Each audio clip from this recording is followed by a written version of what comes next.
Sean todos muy bienvenidos a un sexto capítulo, perdón, de Cristianos a Prueba. Muchas gracias. Me demoré un poco en subir videos por ciertas urgencias de la vida, pero aquí estamos con un gran invitado, con un amigo en redes sociales que tengo, Teo Cotidiana, Tomás Castaño. Te doy las gracias de poder estar con nosotros aquí en Ministerio Renuevo en este podcast que estamos haciendo Cristianos a Prueba. Muchas gracias por aceptar la invitación, amigo. No, qué invitación tan linda, qué brutal estar conversando. Hace muchos días no me estoy moviendo mucho con el podcast porque tenía unos meses bien pesados. Este último mes estoy como reorganizando cosas en mi vida. Entonces, bueno, apenas como volviendo a arrancar justo con este podcast, que genial fue que me invitaras. Ha sido difícil terminar de organizar todo, pero al fin estamos aquí. Sí, nos costó esta configuración de tanto micrófono y cosas que tenés. Pero bueno, aquí estamos y te doy las gracias por eso. Amigo, primero hablar sobre lo que hemos estado haciendo durante estos 5 capítulos anteriores, donde lo que nos conecta a todos nosotros y a mis invitados, que es este Cristo que todos nosotros estamos unidos, enlazados de alguna manera, sobre este Cristo cotidiano, sobre este Cristo que nos esconde de nuestros fantasmas internos, de este Cristo que nos abraza a través de nuestras lágrimas, como anteriormente y antiguamente nos decían que nosotros estábamos alejados de Dios o no estábamos buscando a Dios si sentíamos pena, si sentíamos rabia o si teníamos ciertos pecados por ahí que quién sabe cuáles son. Y nosotros, y nosotros hoy en día hemos estado predicando, y es lo que me llama mucho la atención también en tu trabajo, cómo poder tener a este Cristo en nuestra cotidianidad, cómo tener este Cristo sin culpabilidad, amar también a Dios sin culpa, liberarnos de que Él también está a la espera, está ahí abrazándonos en cada instante, en cada fantasma mental, en cada fantasma corporal, en cada fantasma de nuestras vidas también. Y qué más preciso que hablar también de tu libro, de Jesús para la vida real. Háblanos un poco sobre ese tema de este Cristo tan hermoso que nos acompaña. Mí me gusta mucho en una de las cartas a las iglesias, se nos dice que tenemos a un Dios que comprende nuestras debilidades porque Él mismo las ha vivido, ¿no? Y en ese texto está hablando de Dios manifiesto en Jesús. En Jesús, Dios se hace vulnerable y comulga con nosotros y con nosotras en medio de nuestras debilidades. Y como Él conoce nuestras debilidades, podemos entrar confiadamente ante el trono de la gracia. Eso me parece precioso. El, el, el punto de partida para tener la confianza de acercarnos a Dios en su gracia es que Él conoce nuestra humanidad, que Él conoce nuestra debilidad. Es la debilidad humana el punto de partida para que entremos confiadamente a su gracia, a su obra, a su abrazo, ¿no?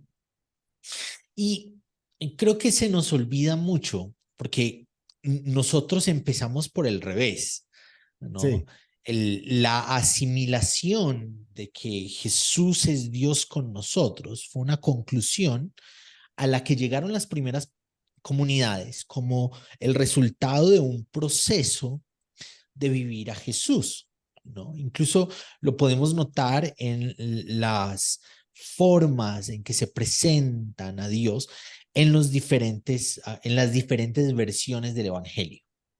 En la primera versión del Evangelio, el énfasis constante es que Jesús es el Hijo del Hombre, ¿no? Que algunos autores te van a mostrar que desde el arameo, Hijo del Hombre, es un eufemismo para decir que es una persona más, ¿no?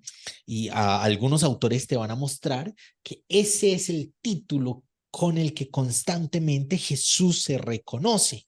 soy una persona más, ¿no? Y luego Mateo y Lucas van a poner el énfasis en que Jesús es hijo de Dios. No es que Marcos no haya dicho que Jesús era hijo de Dios, pero el énfasis para entender la teología de la comunidad marcana es Jesús como hijo de hombre. Y el énfasis para entender la teología de Mateo y de Lucas es Jesús como hijo de Dios. Pero Jesús no es Dios en la teología de las comunidades hasta Juan. Y Juan es lo más tardío en escribirse, ¿no? Que Mm. entra dentro del canon. A lo que quiero llegar con esto es que la asimilación de Jesús como Dios entre nosotros y nosotras es el resultado de un proceso de análisis, un proceso de experiencias, un proceso de teología en el que en el segundo siglo se llega a la conclusión: Jesús es Dios, Jesús es el verbo de Dios, Jesús es la manifestación encarnada de la divinidad. Mm. Y a nosotros llegan y pues nos dicen Jesús es Dios y punto, ¿no? Y Sí, nosotros tenemos que asumir la vida a partir de Jesús como Dios. Y se nos olvida el proceso de encarnación que llevó a ese proceso de asimilación, de reflexión, en las que, procesos en los que las comunidades reconocieron al fin Jesús es Dios entre nosotros y mm, entre nosotras, ¿no? Y hay varias cosas varias imágenes que me parecen interesantes, importantes. Y es que las personas que describen a Jesús sentado a la diestra del Dios Padre, primero vivieron una realidad cotidiana en la que vieron a Jesús sentado con publicanos, con prostitutas, con pecadores, con mujeres de mala fama. No, no podemos pretender ver a Jesús sentado a la diestra del Dios Padre si no nos permitimos vivir el proceso de ver a Jesús con las personas de la vida real, sentado a la mesa, invitándolas, invitándonos a sentarnos con Él, sin importar nuestra fama, nuestra ya, mala fama, sin importar nuestras faltas morales, sin importar lo malo, lo bueno que somos. Vení, come conmigo. Y la transformación, porque sí, el evangelio es un proceso de transformación. El evangelio nos lleva a un camino en el que poco a poco vamos siendo menos lo que el reino de Dios no quiere, no busca, no necesita, y vamos siendo más a la manera de lo que el reino de Dios necesita y quiere y busca, ¿no? Pero esa transformación es el resultado de encontrarnos con el abrazo de Jesús que nos llama a la mesa, que nos llama a su gracia en medio de nuestras realidades. Esa vaina muy usual es que Dios ama al pecador, pero aborrece el pecado. sí. Yo creo que Dios ama al pecador en medio de nuestros pecados. Y cuando entablamos un proceso de caminar día a día, paso a paso, momento a momento, experiencia a experiencia, con Él, nos vamos transformando incluso en áreas que racionalmente no tenemos contempladas, que cambios de los que no nos damos cuenta, ¿no? Como cuando Pedro lo reconocen, él es uno de ellos. No, yo no soy uno de ellos. Sí, él es uno de ellos porque hasta en la forma de hablar se le nota que es uno Sí. de ellos. Pedro no estaba buscando cambiar la manera de hablar, pero había caminado tanto con el maestro que hasta su forma de hablar se había transformado.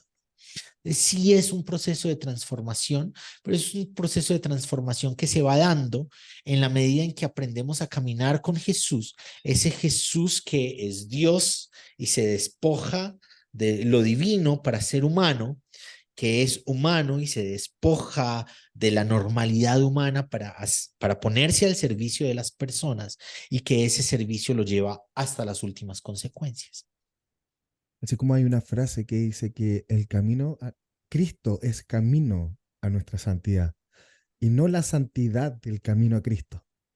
Total, total, total, total. Creo que le hemos puesto peajes morales y peajes incluso económicos Mm. a ir a Jesús. Y en realidad es Dios quien ha venido a nosotros y a nosotras, ¿no? Mm. Es Dios quien se ha saltado los peajes de las religiones nominales y mientras todo el mundo estaba caminando hacia el templo para buscar a Dios, Dios estaba creciendo en una aldea al norte, estaba persiguiendo gallinas, estaba yendo a una sinagoga sin muros, ¿no? No han encontrado una sinagoga en Nazaret, mientras todo el mundo estaba creyendo asistir a la casa de Dios.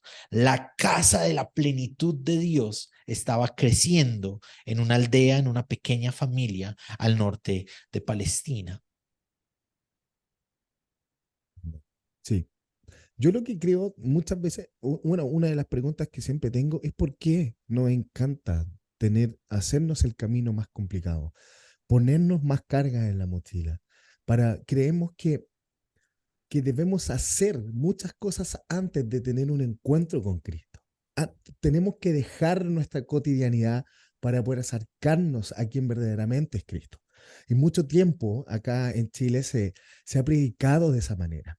Y hemos estado trabajando muy duro para poder sacar este concepto de poco menos de perfección, porque lo primero que te dicen ciertas personas es ser santo como vuestro Padre es santo. Sin santidad nadie verá al Señor.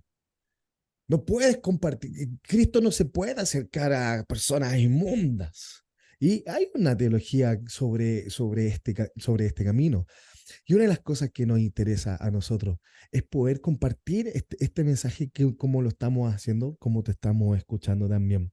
¿Y qué liberador es poder soltar estas doctrinas que nos han hecho tan mal y poder tener de verdad que es Cristo abrazando la debilidad del hombre para poder encaminarnos hacia un proceso de crecimiento? Pero siempre está que tú tienes que ser algo o tienes que dejar algo porque eres seguidor de Cristo. Siempre Sí, yo, te ponen cargas que ni siquiera ellos cumplen, te ponen cargas tú deberías hacer esto porque tú crees en esto. ¿Por qué haces esto si esto es lo que tú deberías estar haciendo? la gracia del Evangelio, la buena noticia, es precisamente que no se trata de lo que nosotras hagamos, se trata de lo que Él hizo, se trata de lo que Dios hizo, ¿no? Se trata de lo que Jesús hizo. Es la gracia de Dios pende de la obra del Evangelio. No pende de nuestra moralidad, no pende de nuestras acciones, no pende de cuánto estamos ofrendando, ¿no? A mí me parece horrible esa teología en la que los milagros de la familia, el hecho de que la familia llegue a Jesús, el hecho de que Dios ocurra de una forma sobrenatural, es trayendo plata, ¿no? A mí me ofende eso, me da Ven por tu rabia, sanidad. mucha rabia. Sí, sanidad y liberación y prosperidad si traes dinero. No depende de nuestro sacrificio, depende de la obra de Jesús que entregó su vida entera hasta la cruz. ¿no? Eh, y es ahí donde se sostiene la buena noticia, ¿no? La buena noticia es que Dios ha venido a nosotros y a nosotras. No hay un peaje, no hay un lugar, no hay un camino para llegar a Dios.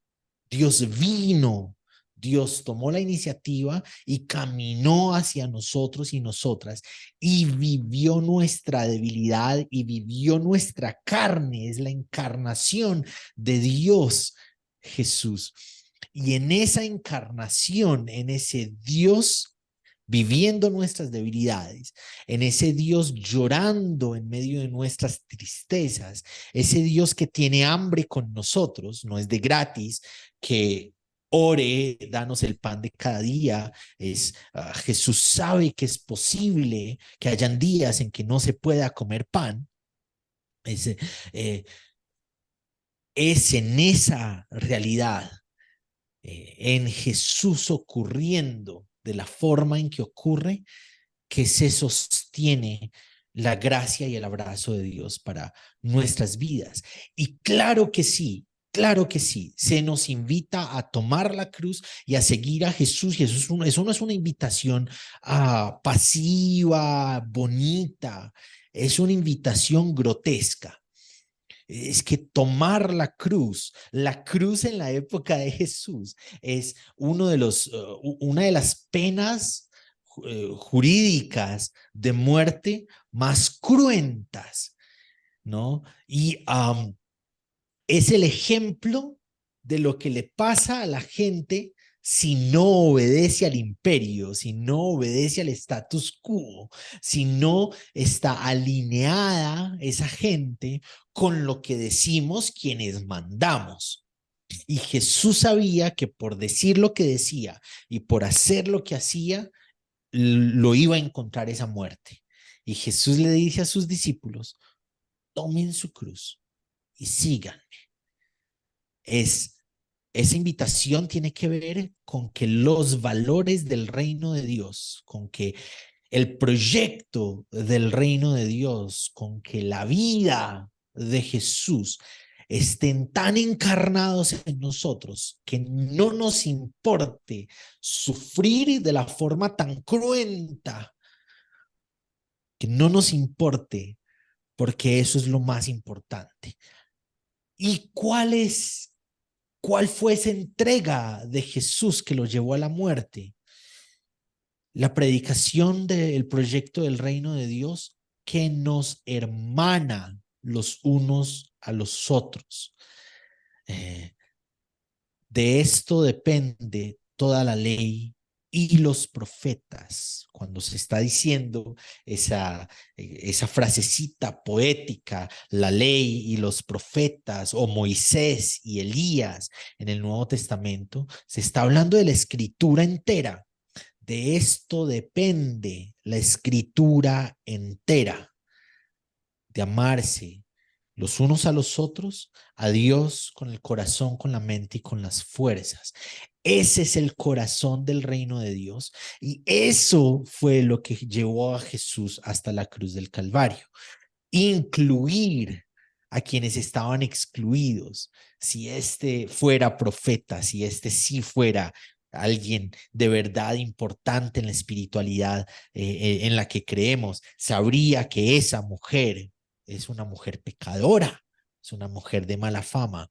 No me importa ser tocado por la gente de mala fama, no me importa ser entendido como el bebedor de vino y el De hecho, comilón, sale al no encuentro importa. de las personas Sí, con mala fama. Sale él al encuentro, la samaritana, lo vemos más claro. y con los leprosos tenían Oh, que decir, están apartados y si se acercaba a alguien, tenían que gritar, soy leproso. Tenían que hacerle saber, no se acerquen, estoy impuro. Y a Jesús le importó un comino la impureza de quienes no se debían tocar y no se importa dejó más la tocar. impureza, nos importa más la impureza a nosotros que a Cristo. Total, total, total. Entonces, creo que necesitamos con urgencia volver a encontrarnos con el Jesús del Evangelio.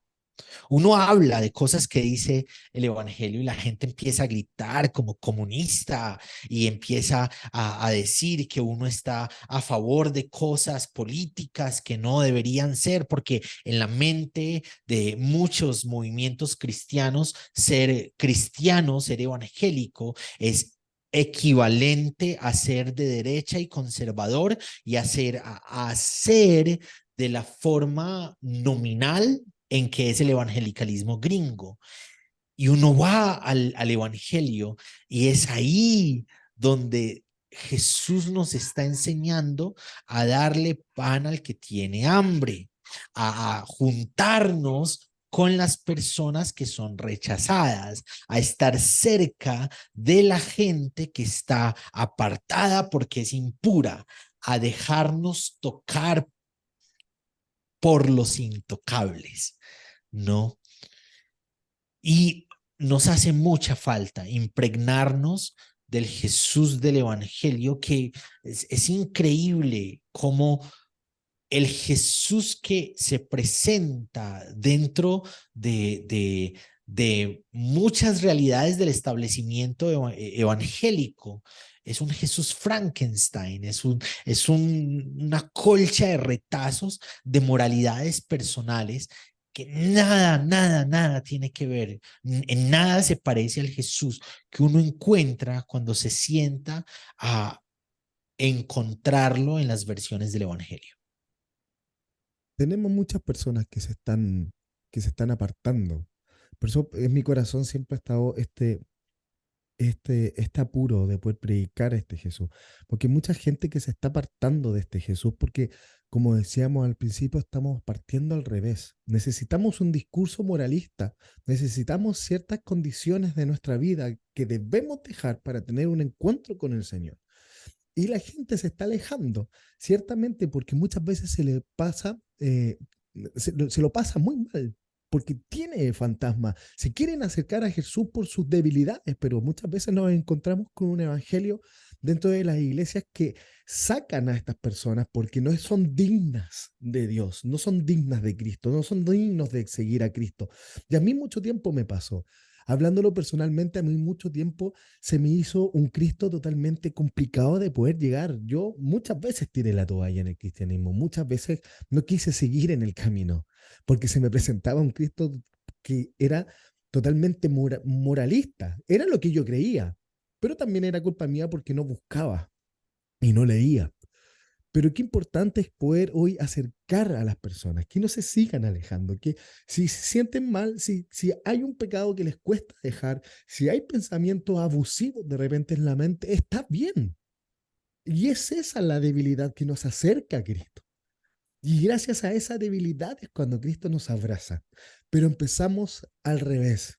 Debemos tener cambios, debemos cambiar para acercarnos a la presencia de Jesús.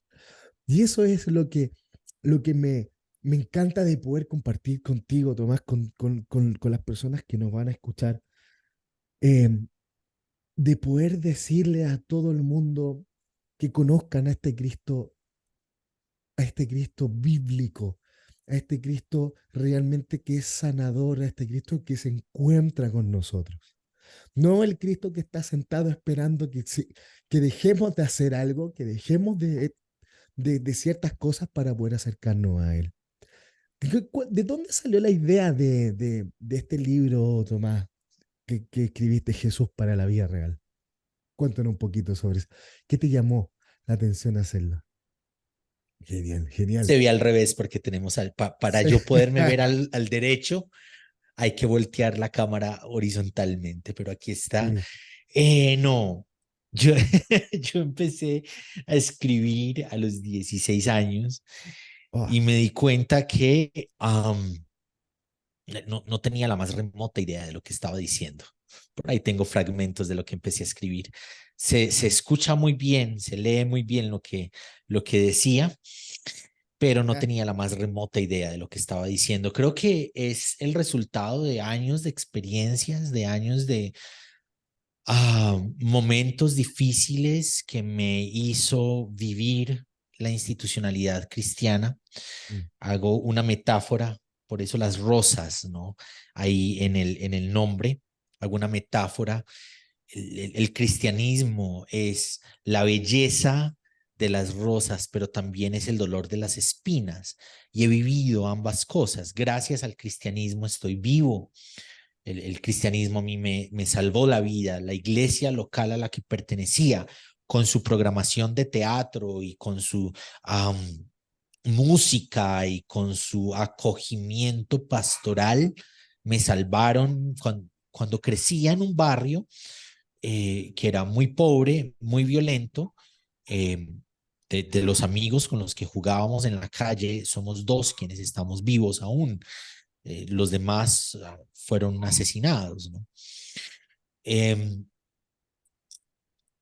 pero también la iglesia me generó heridas emocionales que tardaron muchos años en cerrarse, en cicatrizar. Yo hoy puedo hablar de esos dolores sin llorar, pero hasta hace algunos claro. años yo mencionaba algo de la iglesia donde crecí y me sentaba a llorar como un niño chiquito, ¿no? Entonces yo creo que en algún momento de la vida tuve como una experiencia mística. Estaba leyendo un libro. Crecí en una iglesia pentecostal, siempre quise ser ministro y ser ministro a la forma de los pentecostales es ser un predicador que grita muy fuerte en el púlpito mientras la gente empieza a sentir cosas extrañas o ser un cantante, músico que canta y que hace que la gente llore, ¿no? No hay como muchas otras opciones. Siempre soñé con el ministerio, vengo de una familia pastoral, mi mamá es pastora, mi tío es pastor, la esposa de un tío es pastor y así. Mi abuelo fue pastor y apoyó en diferentes momentos, en diferentes iglesias, ¿no? Y uno sueña eso y creo que Dios me llamó, tuve mucho la necesidad de arrodillarme y me arrodillé y le dije a Dios como yo no, pues yo no vine a decir nada, si vos querés que yo esté aquí, aquí estoy, decime lo que necesites decirme. Yo no puedo decir que sentí la voz audible de Dios, no tengo la más remota idea de cómo suena la voz de Dios, pero cuando me paré de ahí, luego de llorar mucho rato, fue como un momento en el que el alma se desahogó. Entendí que el ministerio, que el llamado de Dios, Él lo iba a tornar en la forma en cómo lo entendía. De ahí surgió un documental que está en el canal, se llama Él entre nosotros. Es un documental en el que intentamos mostrar a Jesús desde la teología, tenemos a varios académicos, desde las artes, tenemos a varios artistas exponiendo su arte como una forma de honrar a Jesús. Y desde las profesiones tenemos a varias personas mostrando sus profesiones y cómo Jesús es importante para ellas en lo que hacen, ¿no? Mm, Eso me generó una cierta exposición en las redes sociales.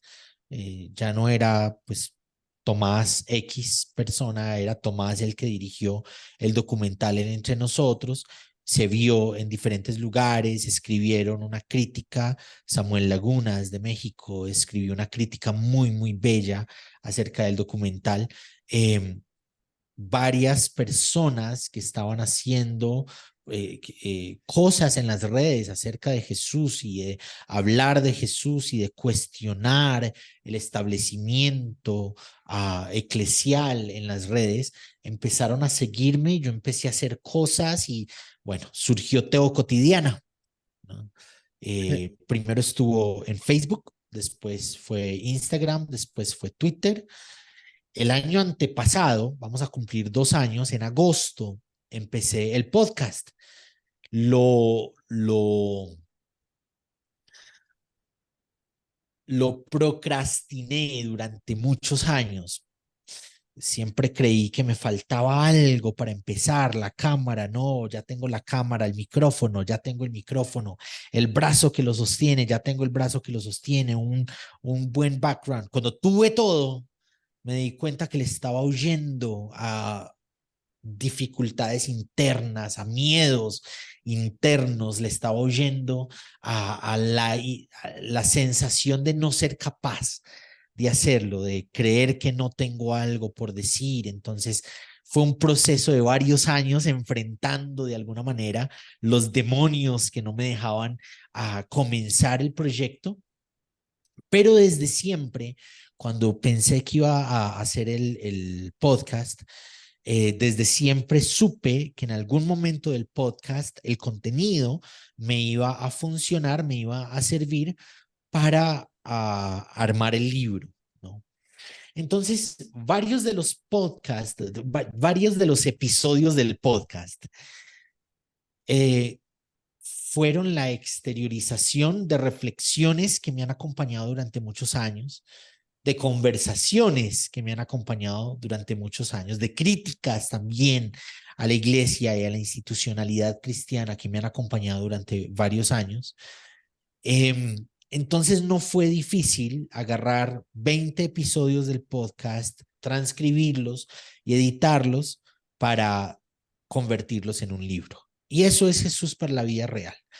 Es un acercamiento a los textos, textos que son muy conocidos, ¿no? Porque es que en realidad crecimos en una dinámica eclesial donde muchos de nosotros nos leímos la Biblia Ah, completamente, no sabemos o no sabíamos los textos de memoria. Yo ya no me acuerdo de dónde queda qué, eh, pero si me hablan de un texto, sé cuál es el contexto dentro del que se está hablando. Son textos conocidos que intentamos reinterpretar a la luz de los contextos literarios, eh, a la luz de contextos culturales, a la luz de contextos geográficos, a la luz de contextos políticos, económicos, religiosos, también a la luz de nuestros contextos de la vida cotidiana y de una forma desde el amor, no desde la institucionalidad como poder coercitivo, no desde la idea de agarrar esos textos y hacer que la gente crea, mm, no, desde la idea de agarrar esos textos y poder mostrar el Jesús amoroso que el Evangelio quiere darnos a entender. También tiene algunas anécdotas personales, también tiene conexiones entre las anécdotas personales y cómo eso se ha convertido en una reflexión constante en mi caminar cotidiano con Jesús. Entonces es un libro que aborda a Jesús, ese es el tema principal, Jesús, uh, pero que invita a entender a Jesús de formas diferentes a las que tal vez muchas se nos obligó que era o que significaba o que representaba. Eh, no está escrito en un lenguaje complejo, es muy amigable. amigable, muy de aquí, muy de nosotros, ¿no? Entonces algunos muy académicos buscarán que tenga como estas palabras elevadas. No, no tiene eso. No tengo bibliografía citada. Es más una invitación a reencontrarnos con Jesús en el Evangelio y a reflexionar ese Jesús que encontramos en el Evangelio de una manera en que podamos ver, sentir, vivir el amor de Dios al encarnarse para vos y para mí. Qué hermoso. Qué hermoso trabajo y qué hermosa estrategia también de poder sacar ciertos podcasts. Yo también tengo la idea y un sueño de poder hacer un libro algún día y quiero sacarlo de parte de los videos que hago. Quiero sacar ciertas cosas para poder crear ahí algo. Bueno, y darte las gracias también por tu entrega, por tu trabajo, por querer reflejar a este Cristo que está muy lejos de lo que muchas personas creen dentro de lo moral. Darte las gracias por tu trabajo, darte las gracias por lo que haces en redes sociales también. El libro voy a ver si Voy a ver cómo lo puedo obtener para poder leerlo. Sé que en Colombia, de ahí para acá, no sé cómo podremos hacerlo, ya lo vamos a hablar y Está en mandártelo Amazon. Está en Amazon. en Amazon. Sí, Ok. sí, está en Amazon. Ponen Jesús para la vida real en Amazon y ahí lo pueden Ay, ay, ay. adquirir. Perfecto. Em, Lo vamos a hacer. Tiene un precio que está por encima de lo normal, pero el contenido del libro es completamente gratuito. Lo pueden encontrar en el podcast, ¿no? Sí, Pusimos un precio que nos apoya en lo que hacemos desde Teo Cotidiana, ¿no? Esa es la finalidad de tener el libro con ese precio. Si no tienen el dinero, si no quieren pagar lo que se paga, no hay ningún problema. El vayan, contenido es escuchen el gratuito. podcast. Vayan, escuchen el podcast y ahí está todo el contenido Ahí que luego se convierte en el libro. Eh, en el ahí lo libro van a es escuchar. mucho más divertido, se puede resaltar cosas, Sacar, hacer sacar cosas. anotaciones. La experiencia del libro físico es muy bonita, la diagramación está preciosa. La nena que nos hizo la diagramación me parece muy, muy, muy tesita. Eh, Recomiendo descaradamente comprar el libro, pero si no se puede acceder, no hay ningún problema. Escuchando el podcast está todo el contenido que luego va a dar a luz el libro. Muchas gracias, amigo. Ya vamos a estar, espero poder tenerte de nuevo para que podamos conversar ciertos temas escatológicos, hermenéuticos y ahí darnos una vuelta en este hermoso libro llamado Biblia. Bueno, Biblia por conjunto de libros, pero la gente me va a entender a lo que voy. Así que darte No, las gracias. no, está bien. Muchas, Darte las muchas gracias gracias por a estar con vos. nosotros. Gracias por estar con Renuevo. Y nada, se nos pasó volando, eh, pero me gustaría poder tenerte de nuevo acá y darte las gracias nuevamente por estar con nosotros. Estoy aquí para servirles. Siempre que me inviten voy a buscar la manera de estar. Ojalá podamos coordinar los tiempos. Pero sí, siempre que quieran que esté por aquí conversando, yo soy feliz conversando. Ese es, ah, me encanta. Gracias, amigo. Te doy un abrazo aquí desde Chile, un abrazo enorme, apretado, que Dios nos siga uniendo, que nos siga uniendo a este Cristo en lo cotidiano y vamos a echarle ahí para adelante para que la gente empiece a reencontrarse a sí mismo y con un Cristo que no nos aleja, sino que nos apoya, nos une y nos acompaña. Así que un abrazo, amigo. Gigante. Muchas gracias por estar en este sexto capítulo. Le doy las gracias también a aquellos que pueden escucharnos también, poder compartir. También subimos estos podcasts a la plataforma de YouTube. Estamos en Spotify, pero lo subimos en YouTube. Y vamos a ver cómo trabajo, porque soy re malo para las ediciones. Y ver cómo saco algunos fragmentos para subirlo a TikTok. Así que muchas gracias, amigo. Gigante. Nos estamos viendo Mucha, en un mucha nuevo alegría. capítulo. Sí, nos estamos viendo en un nuevo capítulo muy pronto. Así que me despido. Muchas gracias por escucharnos. Chao, chao, chao, chao, chao, chao.